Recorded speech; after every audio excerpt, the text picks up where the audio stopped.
Java Flight Recorder is a profiling and diagnostics tool built into the OpenJDK.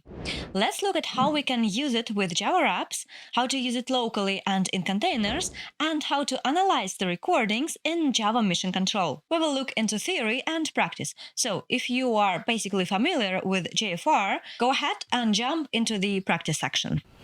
JFR, or Java Flight Recorder, can be a great helper when you want to troubleshoot the performance of your Java application at runtime. Think of JFR as the flight recorder for your JVM. It collects runtime events with timestamps and records them in the form of binary log files. JFR files can be analyzed in Java Mission Control, which is the open-source tool for diagnostics with a graphical user interface. JFR can record data on CPU usage, garbage collection activity, threads, memory allocation, I/O, and so much more. It supports several hundred types of events out of the box, and plus you can create your custom events. In short, use JVM when the question is, what is this JVM doing? Where is this Java process spending time? Are threads blocked, allocating too much, or stalled on the I/O? Is garbage collection locking or CPU activity suspicious?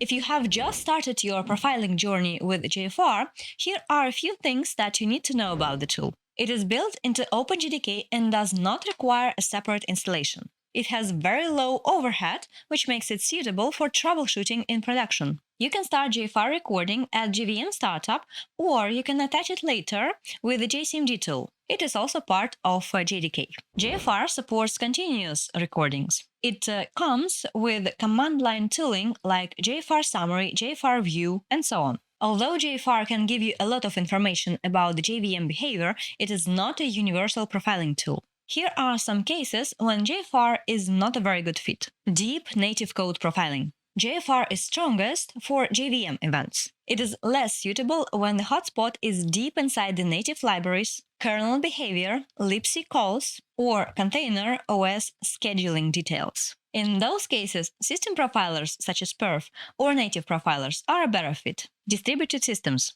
JFR is usually not a good primary tool for distributed system profiling. This is because the JFR recording is fundamentally tied to one JVM's event stream. It does not natively reconstruct the request full path across multiple services, queues, and databases. This is a task for distributed tracing tooling. Complete database profiling. On the one hand, JFR can help you see that threads are spending time in socket read-write or other I/O waits. On the other hand, it cannot reliably tell you that this SQL got slow because of a bad join. For that, you need JDBC instrumentation, application tracing, or database native tools.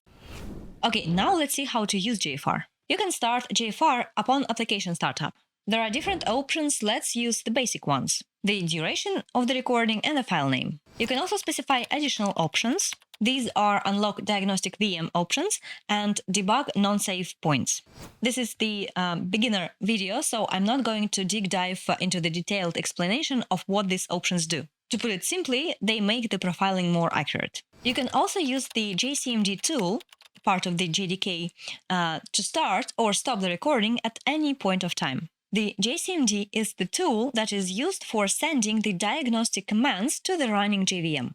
You can also perform continuous recording. Use the same start flight recording option, but with a value background.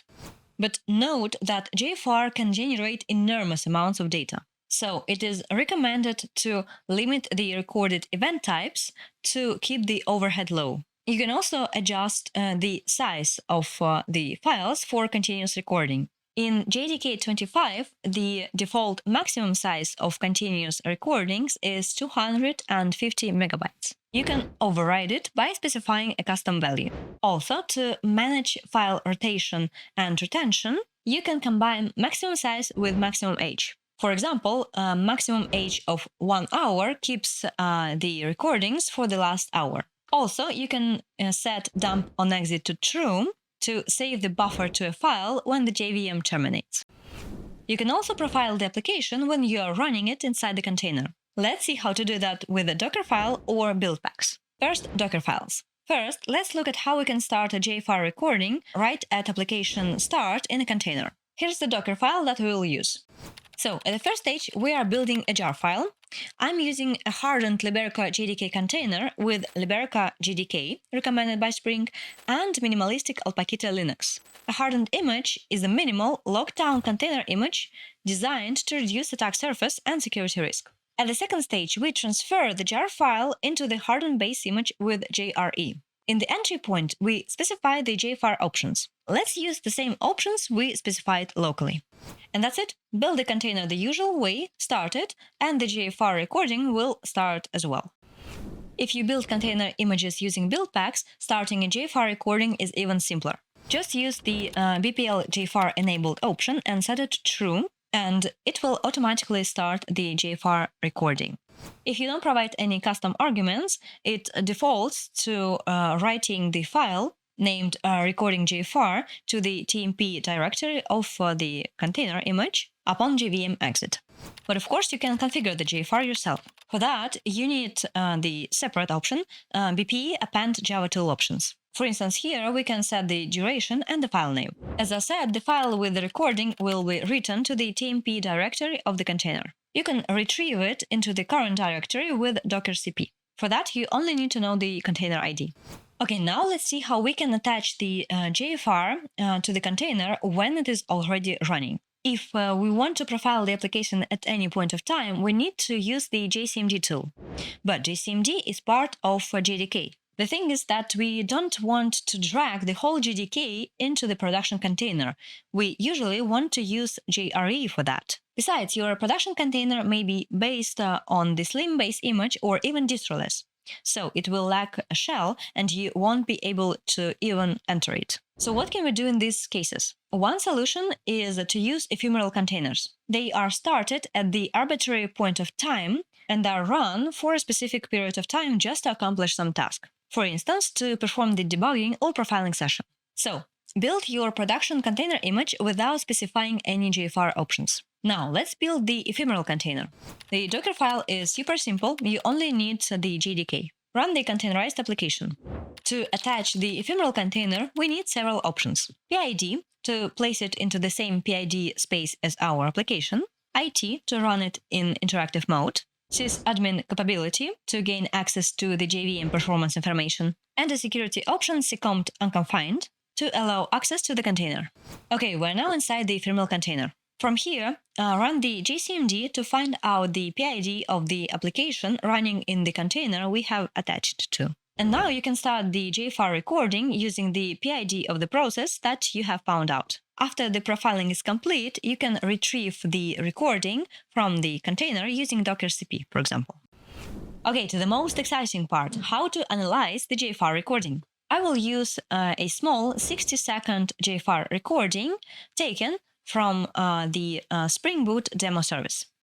Okay, so when you open a JFR file in JDK Mission Control, it opens on automated analysis results with rule-based findings and tuning hints. This is useful because Mission Control highlights suspicious areas automatically, so you can get a quick sense of where to investigate next. But don't treat this page as the final truth, it's just a good starting point.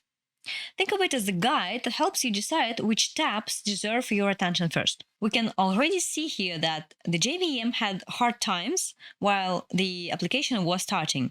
A lot of memory was used, long socket read pauses, dozens of exceptions, and the GC behavior possibly indicating a memory leak. Wow, so much for small demo service. But let's not panic yet. From here, you can start digging into individual reports and understand what was really happening. As I mentioned, this recording was taken during the application startup. That matters because the context of the recording changes how we interpret everything else. The pre-configured analysis pages are organized around the main areas: Java application, JVM internals, and environment. They, in turn, are further divided into memory usage, garbage collection, threads, I/O, exceptions, and so on. Let's first look at the garbage collection. In this recording, GC is active, but the pauses are short, so GC does not look like the main problem. We have multiple GC pauses during the recording, but the pause times are small, mostly just a few milliseconds. That tells us that the application is allocating enough to trigger the collection, but the JVM is still handling it pretty comfortably. Okay, let's go to memory. We want to check where the allocations are coming from. In this case, the biggest allocated type here is byte, around 60% of all allocations. Bytes are followed by Spring Boot loading class, URL, string, and int. That can point to buffer churn, string processing, and framework or class path related work. As the recording was taking a startup, what we are seeing is application startup, framework initialization, and preload work. So this is not request processing code. In the Threads tab, you can see various thread-related events. This is where you can often tell whether the JVM is actually working or mostly waiting. You can also zoom in the timeline and see a more detailed description of thread state. Let's move to the method profiling view.